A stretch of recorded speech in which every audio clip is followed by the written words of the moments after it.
Imagine करो एक ऐसी दुनिया जहां आपके आईफोन में अपडेट्स आना बंद हो जाए, आर्टिफिशियल इंटेलिजेंस की प्रोग्रेस रुक जाए और यहां तक कि मिलिट्री इक्विपमेंट भी मैलफंक्शन करने लग जाए। इन तीनों चीजों में वो क्या एक चीज है जो कॉमन है? The semiconductor chip. ये चिप्स लगी होती हैं आपके computer, laptop, phone, refrigerator, washing machine, सारे कंज्यूमर अप्लायंसेज में। और इन्हीं के मोस्ट एडवांस्ड वर्जन यूज होते हैं मिलिट्री इक्विपमेंट में और आर्टिफिशियल इंटेलिजेंस में।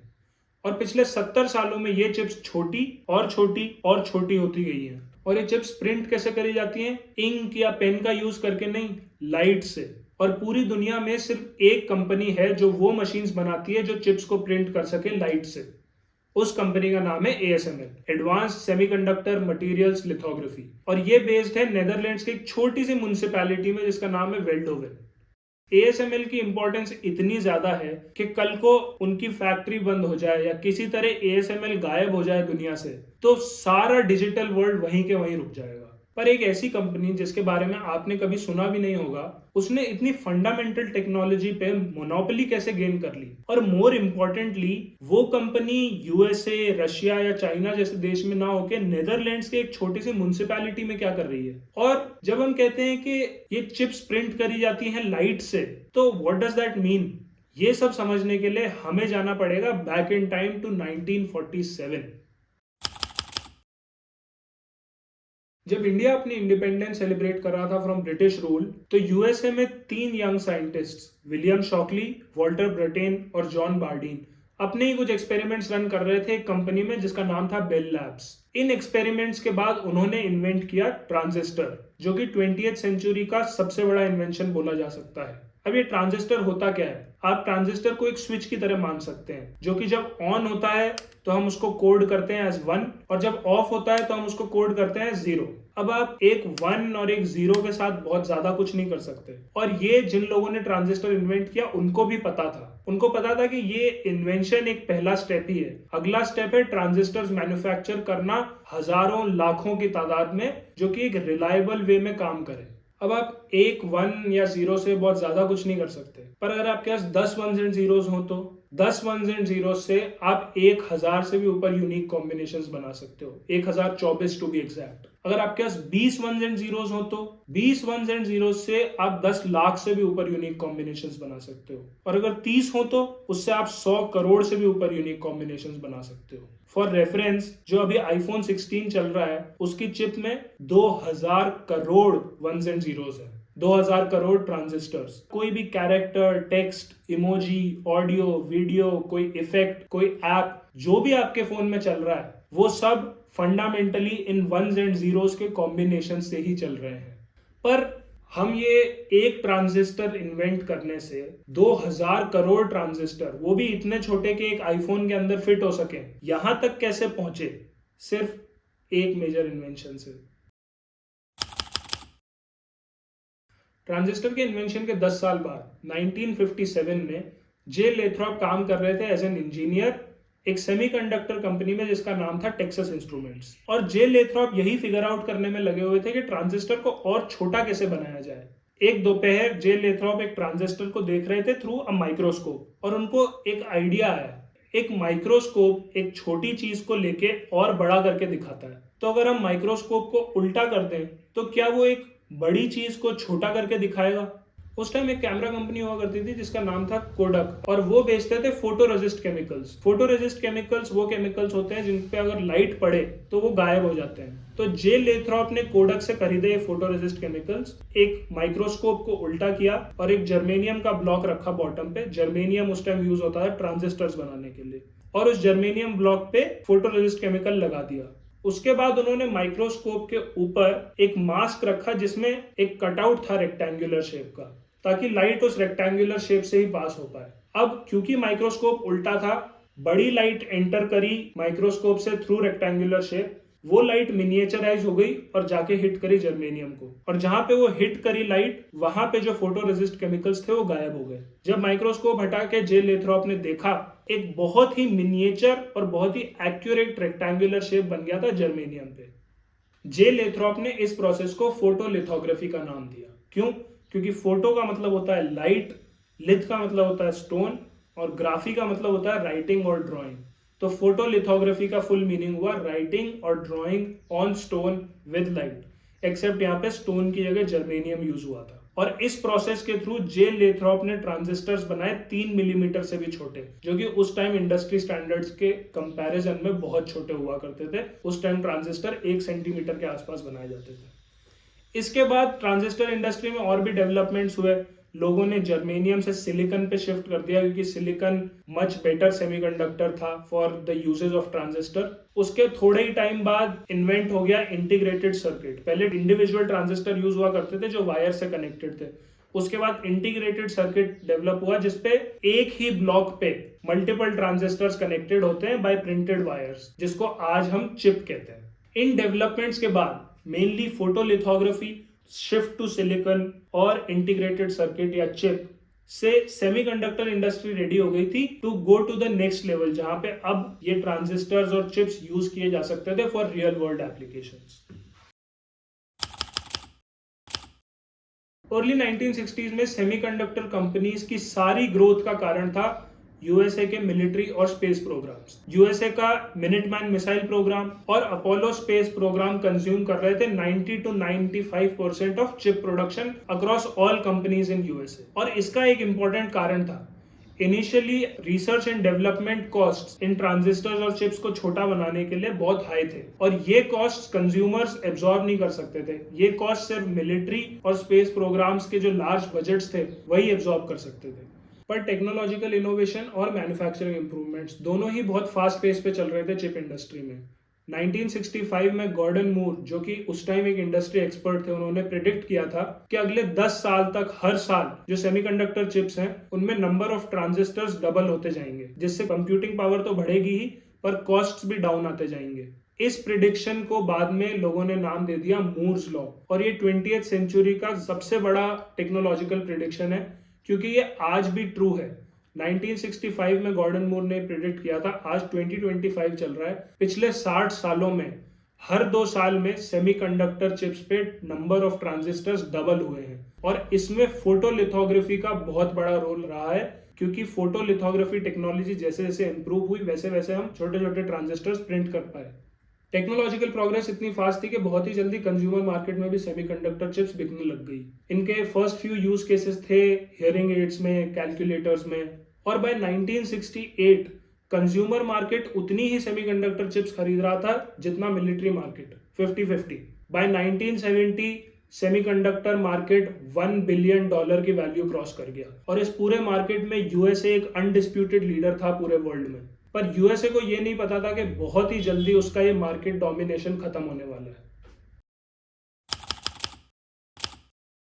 अर्ली 1970s में फोटोलिथोग्राफी टेक्नोलॉजी इतनी एडवांस हो गई थी और ट्रांजिस्टर साइज इतने छोटे हो गए थे कि visible light was no longer a viable option to print transistors. अब ऐसा क्यों? इसके लिए हमको लाइट के वेवलेंथ के बेसिक समझने पड़ेंगे। लाइट एक स्पेक्ट्रम पे एग्जिस्ट करती है।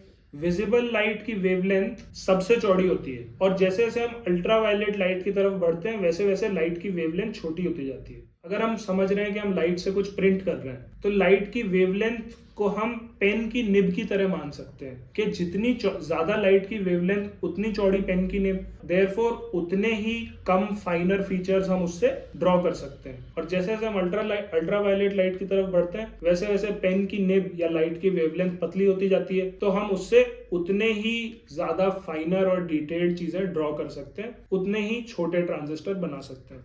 तो इस वजह से 1970s में इंडस्ट्री विजिबल लाइट से डीप अल्ट्रावायलेट लाइट की तरफ चली गई।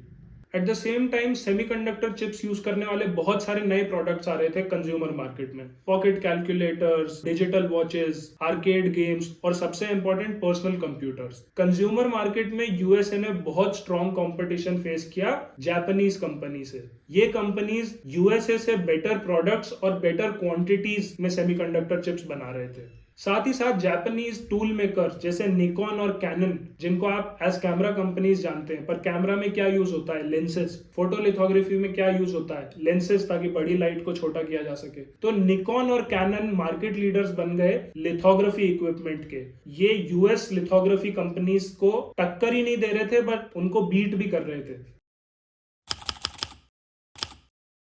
जैसे जैसे 1980s आए, डीप अल्ट्रावायलेट लाइट भी अपनी लिमिट हिट करने लग गई कि वो ट्रांजिस्टर को कितना छोटा बना सकती है। ट्रांजिस्टर का साइज 1 माइक्रोमीटर तक पहुंच गया था और पूरी इंडस्ट्री समझ गई थी कि अब एक इससे भी छोटी वेवलेंथ की लाइट की जरूरत पड़ेगी अगर इंडस्ट्री को आगे बढ़ना है मूर्स लॉ कंटिन्यू करते हुए। अब इस यूएसए और जापान के सेमीकंडक्टर वॉर के बीच में 1984 में एक नया डच जॉइंट वेंचर फॉर्म होता है between Philips and ASM International. इस कंपनी का नाम पड़ता है एएसएमएल। जब एएसएमएल फॉर्म हुआ था तो इसके पास ना बहुत ज्यादा रिसोर्सेज थे, ना पैसा था, ना टेक्नोलॉजी थी। यूरोप उस टाइम चिप्स बनाता था पर वो सिलिकॉन वैली और जापान से बहुत पीछे था टेक्नोलॉजी में। तो ऐसे में एएसएमएल क्या करता, lithography equipment in house manufacture करना, उसमें hundreds of millions of dollars लगते थे, वो एएसएमएल कर नहीं सकता था। तो एएसएमएल ने किया adapt. Instead of manufacturing in house, ASML ने डिसाइड किया कि वो असेंबल करेगा components of lithography equipment from all over the world. अगर एक लिथोग्राफी मशीन में 100 पार्ट्स जा रहे हैं तो हर पार्ट दुनिया में जो कंपनी बेस्ट बना सकती है उनसे वो एक्वायर करेगा और उन 100 पार्ट्स को खुद असेंबल करके एक मशीन बना लेगा। दूसरी तरफ जापान में निकॉन और कैनन सब कुछ इन हाउस मैन्युफैक्चर कर रहे थे। इन हाउस मैन्युफैक्चरिंग के अपने एडवांटेजेस हैं, पर एएसएमएल का एडवांटेज ये था कि अगर वो अपनी असेंबली और ग्लोबल सप्लाई चेन ढंग से मैनेज करे तो ओवरऑल वो निकॉन और कैनन से प्रोबेबली एक अच्छा प्रोडक्ट बना सकता है, क्योंकि उसका हर पार्ट दुनिया का बेस्ट है। दूसरी तरफ यूएस चिप मैन्युफैक्चरर्स डरे हुए थे क्योंकि जापान की डोमिनेंस बढ़ती जा रही थी चिप मार्केट में। इसको काउंटर करने के लिए 1987 में यूएस चिप मैन्युफैक्चरर्स और यूएस डिफेंस डिपार्टमेंट, इन दोनों ने मिलकर एक कंसोर्टियम बनाया जिसका नाम था सेमाटेक। और सेमाटेक का ये गोल था कि यूएस गवर्नमेंट और यूएस इंडस्ट्री कोलैबोरेट करें ताकि मिलके ये जापानीज चिप मार्केट को बीट कर पाए। और सेमाटेक का की फोकस था लिथोग्राफी इंडस्ट्री, क्योंकि लिथोग्राफी ही वो की टेक्नोलॉजी है जिससे सेमीकंडक्टर इंडस्ट्री आगे बढ़ी थी। बिना लिथोग्राफी के state of the art chips बनाना नेक्स्ट टू इम्पॉसिबल था। और यूएसए की जो लिथोग्राफी फर्म्स थी वो सर्वाइवल के लिए भी स्ट्रगल कर रही थी एट दैट पॉइंट।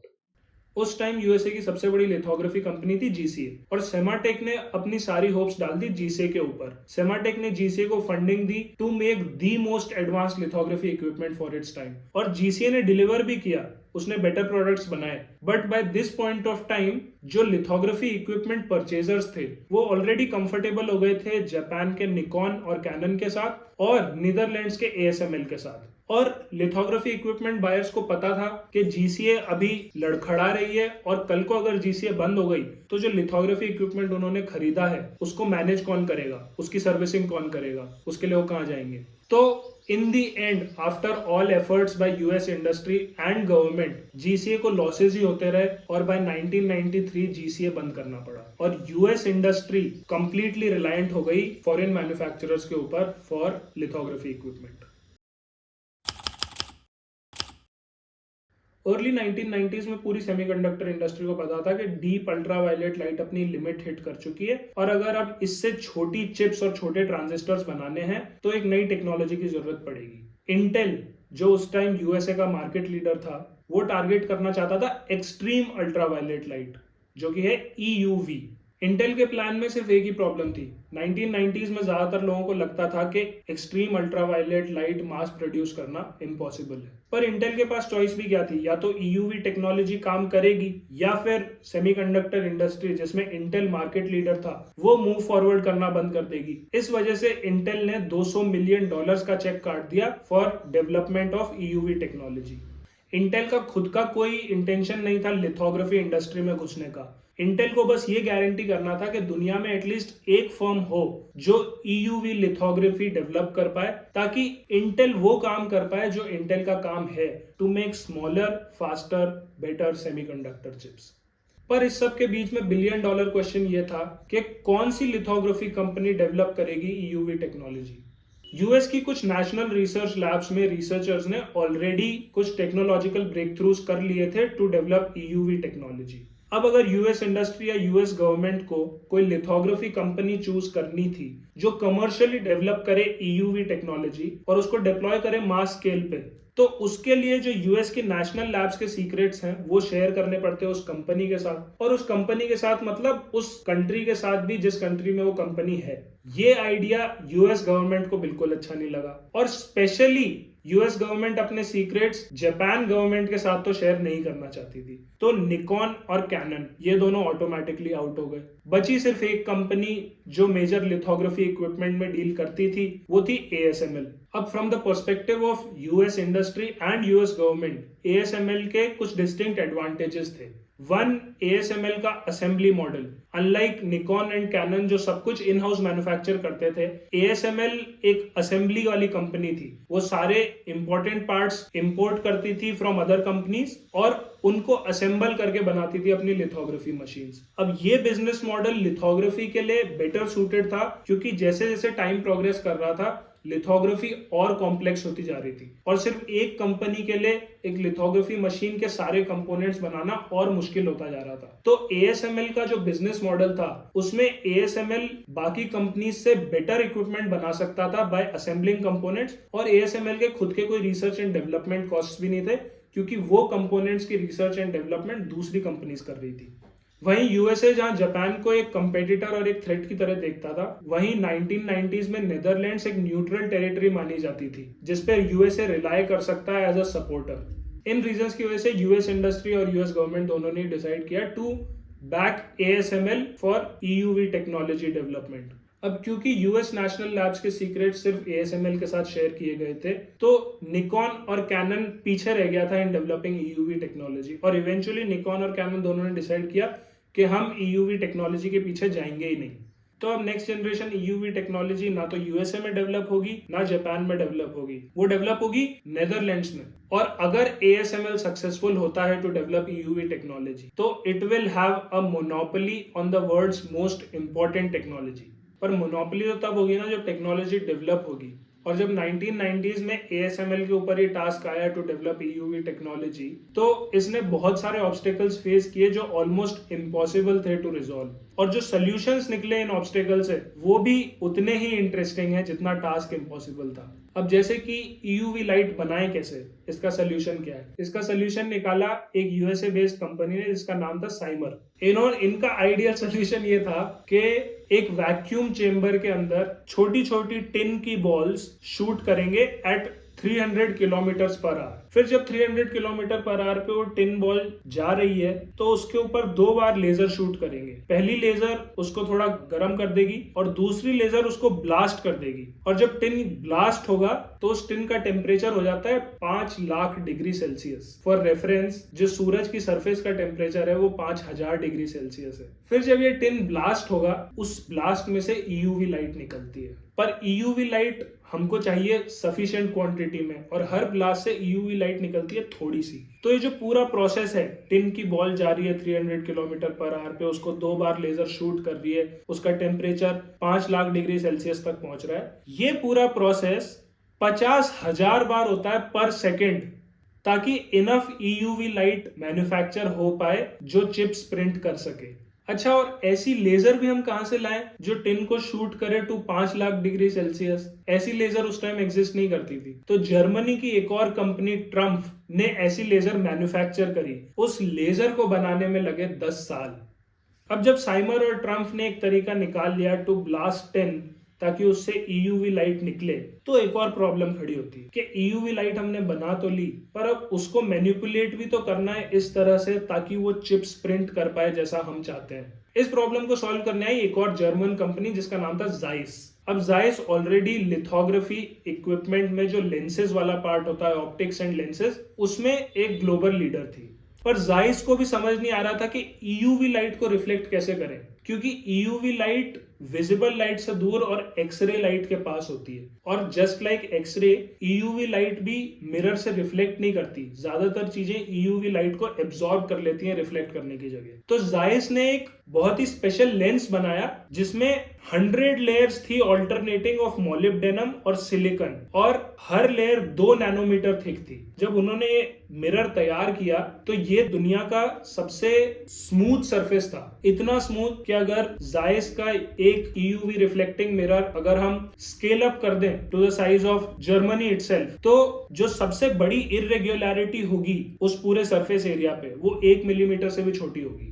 और ये सब कुछ ही मेजर कंपोनेंट्स हैं जो जाते हैं ईयूवी लिथोग्राफी मशीन में जो एएसएमएल बनाती है। हर मशीन में 4 लाख से भी ऊपर पार्ट्स होते हैं। तो एएसएमएल ने ये इतना बड़ा टेक्नोलॉजिकल जो मार्वल है ये कैसे पुल ऑफ किया?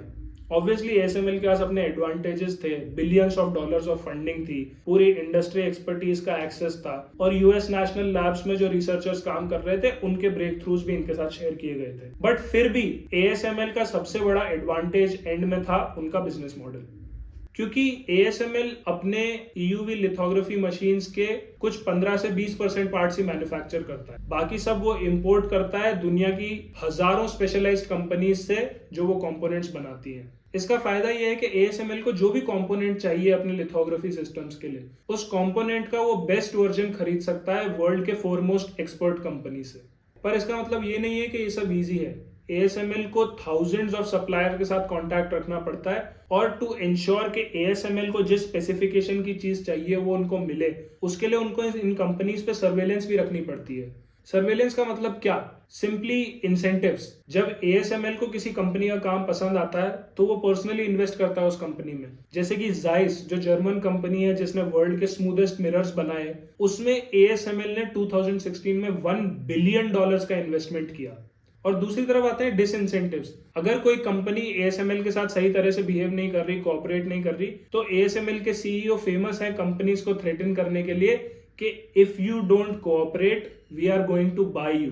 और ये कोई मजाक नहीं है, क्योंकि पिछले कुछ सालों में एएसएमएल ने अपने बहुत सारे सप्लायर्स को पूरा खरीद लिया है, ये कह के कि तुमसे बेटर हम मैनेज कर सकते हैं तुम्हारी कंपनी। इनफैक्ट साइमर जिस कंपनी ने ईयूवी लाइट प्रोड्यूस करने की प्रॉब्लम सॉल्व करी थी, वो पहले एक इंडिपेंडेंट कंपनी थी यूएसए में, पर रिसेंटली एएसएमएल ने उसे खरीद लिया है और अब साइमर एएसएमएल की एक सब्सिडियरी है।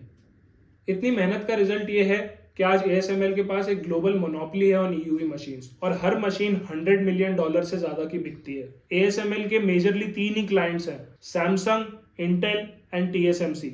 ये तीनों कंपनीज वर्ल्ड के बिगेस्ट प्रोड्यूसर्स हैं ऑफ चिप्स। और एएसएमएल की मशीन्स इतनी कॉम्प्लेक्स हैं कि अगर ये फ्री में भी दे दें इंटेल या सैमसंग को, तो उनको समझ नहीं आएगा कि ये मशीन्स यूज कैसे करनी है। इसलिए जब भी एएसएमएल कोई मशीन बेचता है तो उस मशीन के साथ एएसएमएल का स्टाफ जिसको मशीन ऑपरेट करना आता है वो मशीन के साथ जाता है, और वो स्टाफ ऑन साइट रहता है for the life time of that machine. 30 साल की मेहनत, billions of dollars of investment, बहुत सारे टेक्नोलॉजिकल इनोवेशन और वर्ल्ड की सबसे कॉम्प्लेक्स सप्लाई चेन एस्टैब्लिश करने के बाद 2018 में एएसएमएल ने फाइनली डिप्लॉय करी अपनी first commercial EUV lithography machine. और इन्हीं मशीन्स की वजह से आज पॉसिबल है कि हम नैनोमीटर स्केल पे ट्रांजिस्टर्स प्रिंट कर रहे हैं। Where'd that come from? It's nanotech. You like it? पर एएसएमएल और सेमीकंडक्टर इंडस्ट्री का कोई इंटेंशन नहीं है नैनोमीटर लेवल पे रुक जाने का। रिसेंटली 2024 में एएसएमएल ने रिलीज करी अपनी पहली high aperture EUV lithography machine, जो कि नॉर्मल ईयूवी मशीन से भी ज्यादा छोटे चिप्स प्रिंट कर सकती है। एएसएमएल के खुद के शब्दों में इस मशीन का इंटेंशन है to bring forth the angstrom era of semiconductors. अब ये एंगस्ट्रॉम एरा क्या है? एरा से इनका मतलब है कि कौन सी यूनिट ऑफ मेजरमेंट हम यूज करते हैं to measure transistors on a semiconductor chip.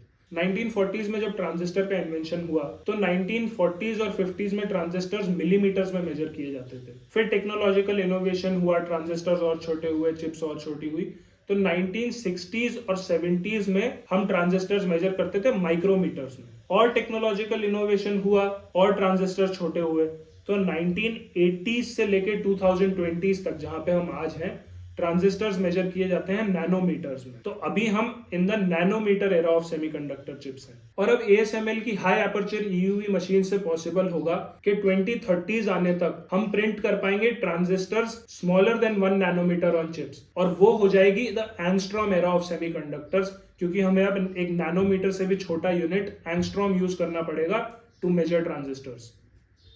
जब गॉर्डन मूर ने 1965 में प्रिडिक्ट किया कि number of transistors on each chip will half every 2 years, तो वो कोई बोल्ड प्रिडिक्शन करने की कोशिश नहीं कर रहे थे. वो बस उनके पास 1965 तक जो डेटा था उसको एक्सट्रापोलेट कर रहे थे. और ना ही गॉर्डन मूर को ये लगता था कि मूर्स लॉ इन्फिनिटली चलता ही जाएगा. उनके पर्सनल ओपिनियन में एक टेक्नोलॉजिकल लिमिट आएगी जो उन्हें लगता था 1 माइक्रोमीटर पे आ जानी चाहिए, जहां पे टेक्नोलॉजिकल इंप्रूवमेंट बहुत मुश्किल हो जाएगा और मूर्स लॉ टूट जाएगा. हम 1 माइक्रोमीटर लेवल 40 साल पहले क्रॉस कर चुके हैं, पर समहाउ आज भी मूर्स लॉ चले जा रहा है और इंडस्ट्री ने इसको एक टारगेट की तरह ले लिया है कि इतनी प्रोग्रेस तो हमको करनी ही है.